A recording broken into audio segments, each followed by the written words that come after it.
So recently I had a subscriber book a call with me, and during that session, I was asked really intricately, when is a good time to sell Bitcoin or for the most part cryptocurrency?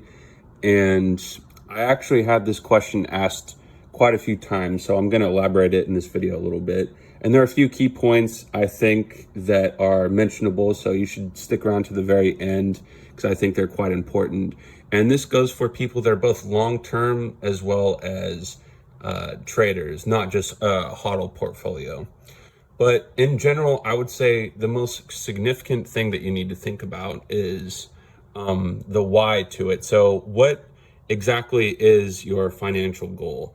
And this needs to be a little bit more tangible as opposed to just trying to make more money. I'm not even going to say that that's a very specific goal at all. So you need to ask yourself, are you trying to buy a house? What kind of house, are you trying to buy? Where are you trying to buy it? Honestly, that's the biggest goal if you ask me, because as soon as you got a house, like your rent's taken care of, and the way that inflation's going on right now, I don't even know why a person would be provoked to sell Bitcoin in the first place. So you need to ask yourself the why to it. So it doesn't just need to be a house or a car or whatnot. But let's say, for example, you have somehow enough Bitcoin to sell to actually purchase a house. Yeah, you can buy a house after selling your Bitcoin, but after you buy a house, you have to ask yourself, then what? What kind of asset are you having that increases in value over time? And of course, it goes for the traders. And I'm going to say the majority of successful long-term traders, 95% of them do not trade cryptocurrency. And if they do, it is a small portion of it. And it doesn't even seem like most of it is even in Bitcoin. If it is, again, it goes through cycles and they hold on to it for 2 or 3 years. And they just kind of shave off a bit of their portfolio, which is, another mention that I think is quite necessary for the people that do dollar cost averaging.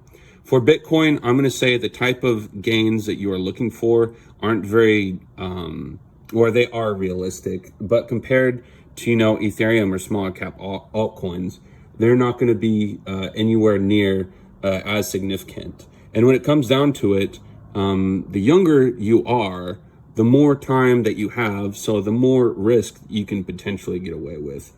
Now, let's say for some reason, I'm going to say this is the biggest problem, is that most people claim they don't have enough to even purchase most cryptocurrencies or Bitcoin, for example. And while that might seem like it's true, mathematically, there are not enough people in the entire world to own, there aren't enough Bitcoin in circulation for each one person in the entire world to own one. So even if you own 0.1 or 0.01 Bitcoin, you are in the top wealth category long term for owning Bitcoin. So even if you bought on, and held on to it for, let's say 5 to 10 years, which, it might seem like a long time, that's good because that is more time for you to buy and hold on to Bitcoin during that time. You got to ask yourself, would you like to remain poor or in whatever financial situation that you're currently in? I know I wouldn't. The reason why I even started trading in the first place wasn't so I can own cars. I don't even have a car right now, but I do live my dream life. I'm living overseas and I'm able to wake up whenever I want and do whatever I want. So I would say, could it purchase freedom? The short answer to that is yes. And of course that takes time. And the more hustle that you kind of put into it, the shorter that time could be. So, for me, I'm going to say it took around 4 to 5 years. And during that time, I had a job. And on top of that job, I ran 1 to 2 businesses constantly. So there's a surplus, you have an income surplus. And when you have more surplus and you're able to invest, you're able to be able to take more risks, and especially if you're younger. I'm gonna say if you're below 40, still, man, you're still pretty young, and especially when it comes to Bitcoin and cryptocurrencies, man, it hasn't even been around for just barely over a decade, so we're still pretty brand new to this shit. But I would say the short answer to this is there's really no time for it. You have to ask yourself what it is that you want in life. Do you want a house? Do you want freedom? Even if you're day trading, man, most successful day traders that I've met, they still had their profession. They were doctors, or they had their online businesses.